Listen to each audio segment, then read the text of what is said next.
Hello बच्चों, मैं हूँ प्रियंका दुवंशी और आज की हमारी वीडियो का टॉपिक है संघ सूची, राज्य सूची और समवर्ती सूची।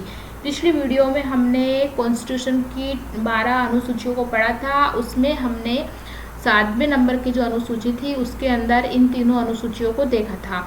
तो आज हम इस अनुसूची को, जो 7वीं अनुसूची है, इसको डिटेल में डिस्कस करने वाले हैं क्योंकि ये एग्ज़ाम के लिए बहुत ही ज़्यादा इम्पोर्टेंट है।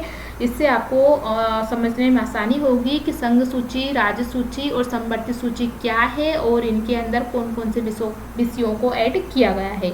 तो चलिए एक एक करके हम सारी इस अनुसूचियों को देखते हैं और आप मेरी ये वीडियो को लास्ट तक ज़रूर देखें। ठीक है, तो चलिए स्टार्ट करते हैं। क्वेश्चन है हमारा, संघ सूची, राज्य सूची और समवर्ती सूची क्या है। ठीक है, भारतीय संविधान में केंद्र सरकार और राज्य सरकार की शक्तियों का विभाजन किया गया है। इसमें भारतीय प्रशासनिक ढांचे को मजबूती प्रदान की गई है। भारतीय संविधान में यह संघ सूची, राज्य सूची और समवर्ती सूची के रूप में बताई गई है। इन सूचियों के द्वारा राज्य सरकार, केंद्र सरकार की शक्तियों के विषय में स्पष्ट जानकारी दी गई है। भारतीय संविधान को एक संघीय संविधान कहा जाता है। अतः संविधान की 7वीं अनुसूची में केंद्र और राज्य की शक्तियों को स्पष्ट किया गया है। इस विभाजन में 3 सूचियों का निर्माण किया गया और ये सूचियां इस प्रकार है। समवर्ती सूची, भारत के राज्य और राजधानी की सूची, संघ सूची, राज्य सूची। ठीक है, सबसे पहले पढ़ेंगे हम संघ सूची, यूनियन लिस्ट। यूनियन लिस्ट की अगर हम बात करें तो संघ सूची में शामिल किए गए विषयों में राष्ट्रीय महत्व पर विशेष ध्यान दिया गया है। इनमें जिन विषयों को शामिल किया गया है उसमें केवल संसद को ही कानून बनाने का अधिकार दिया गया है। बात आती है राज्य सूची की या स्टेट लिस्ट की। तो स्टेट लिस्ट या राज्य सूची में क्षेत्रीय महत्व पर विशेष ध्यान दिया गया है। इसमें उन विषयों को शामिल किया गया है जो क्षेत्रीय महत्व रखते हैं। इन विषयों पर कानून बनाने का अधिकार राज्य विधानमंडल को प्रदान किया गया है। ठीक है, संघ सूची में किसको यह अधिकार दिया गया? संसद को। और राज्य सूची में राज्य विधानमंडल को। बात आती है समवर्ती सूची या कंकरेंट लिस्ट की। तो समवर्ती सूची में सम्मिलित किए गए विषयों पर राज्य सरकार और केंद्र सरकार दोनों कानून का निर्माण कर सकती है। केंद्र सरकार द्वारा बनाए गए कानून को राज्य सरकार द्वारा अनिवार्य रूप से स्वीकार किया जाता है। ठीक है, आगे दिया हुआ है संघ सूची। संघ सूची के विषय, ठीक है, सब्जेक्ट ऑफ यूनियन लिस्ट।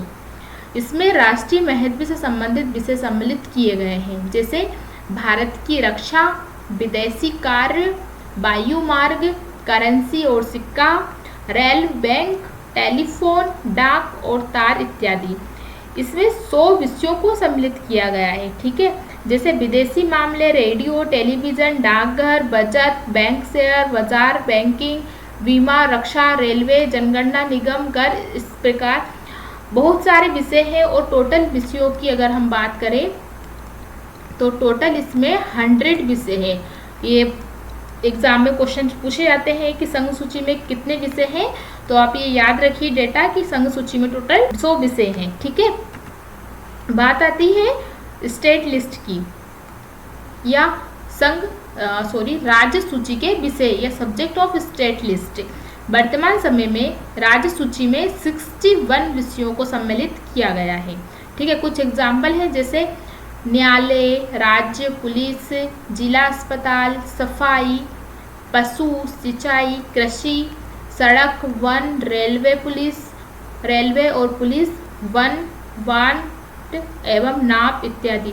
जैसे पुलिस, लोक व्यवस्था, लोक स्वास्थ्य, स्वच्छता, भूमि सुधार, प्रति व्यक्ति कर, कृषि, गैस, निखात निधि, रेलवे पुलिस, पंचायती राज, कारागार, इस प्रकार के इसमें विषय शामिल किए गए हैं। और टोटल विषय की अगर हम बात करें तो इसमें टोटल विषय है 61।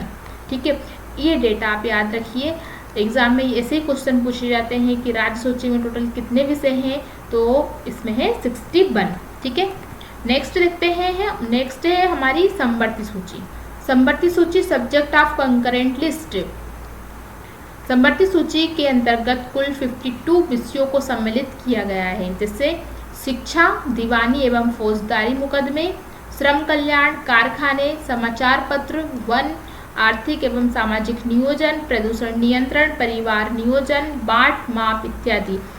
जैसे आर्थिक योजना नियोजन, योजना आयोग, आपराधिक मामले, जनसंख्या नियंत्रण व परिवार नियोजन, शिक्षा, वन, विद्युत, दंड प्रक्रिया, विवाह विच्छेद, सामाजिक नियोजन, गोद लेना, इस प्रकार के विषय इस सूची में सम्मिलित किए गए हैं। और टोटल विषय की अगर हम बात करें तो इसमें है 52 विषय। ठीक है, ये कौन सी सूची है? ये समवर्ती सूची के विषय है। इसी प्रकार हमने देखा कि 100 सब्जेक्ट या विषय कौन सी सूची में है, तो संघ सूची में है, और 62 किस में है? राज्य सूची में। ओके, एक बार चेक कर लेते हैं।